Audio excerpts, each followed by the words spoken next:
Momentum continues to build as NASA prepares for Artemis II, while teams across the agency push forward on science, aeronautics, and technology that support future exploration. Here's a look at what's happened this week in your NASA Minute.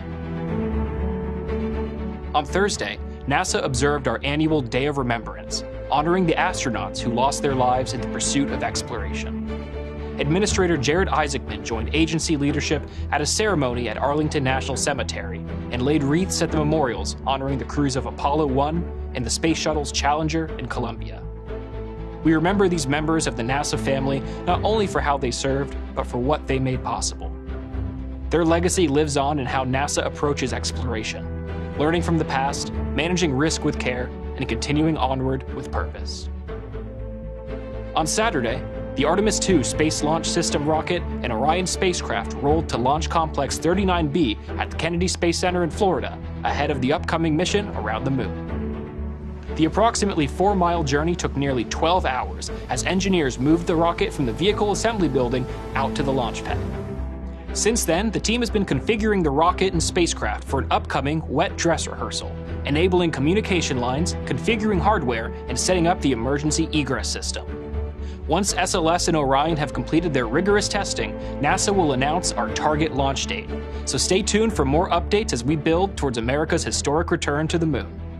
On Monday, NASA's Solar Dynamics Observatory captured dramatic images of the Sun unleashing a powerful X-1.9 class solar flare.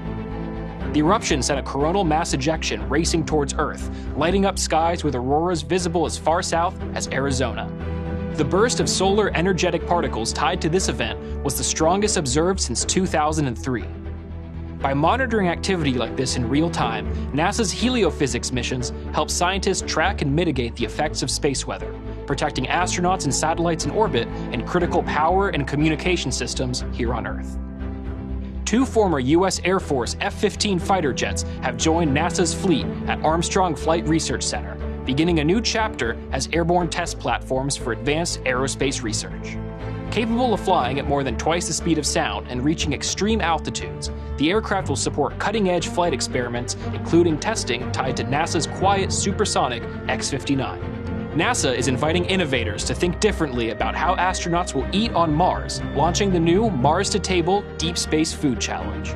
Open now through July 31st, the competition challenges teams to design an end-to-end food production system that can operate independently on the Martian surface, from growing and preparing meals far from Earth.